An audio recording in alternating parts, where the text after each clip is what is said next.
Saudara, money politik atau politik uang kerap terjadi di setiap momen pesta demokrasi. Hal ini merupakan salah satu kecurangan yang dilakukan untuk bisa memenangkan pemilihan. Berikut ulasan lengkapnya bersama jurnalis Kompas TV Desi Fiftina. Politik uang dikhawatirkan masih marak terjadi saat gelaran pemilu. Apalagi tindakan curang seperti ini masih dianggap jalan pintas meraih kemenangan. Jika dibiarkan, hal ini dapat merusak kualitas demokrasi di Indonesia karena dapat menodai kemurnian suara masyarakat dalam menentukan pilihannya. Nah, untuk bisa mengenali praktik politik uang, yuk kita bahas lebih jauh apa saja bentuk-bentuk dari politik uang. Hingga saat ini memang masih belum ada definisi baku tentang politik uang.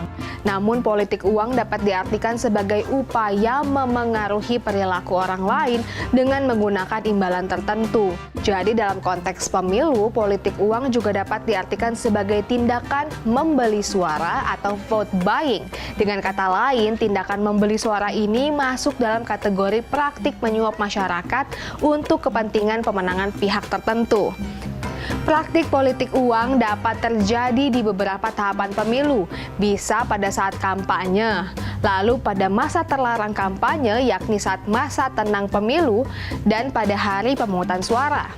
Tentu saja praktik politik uang merupakan pelanggaran undang-undang pemilu. Sanksi bagi pelakunya pun tidak main-main.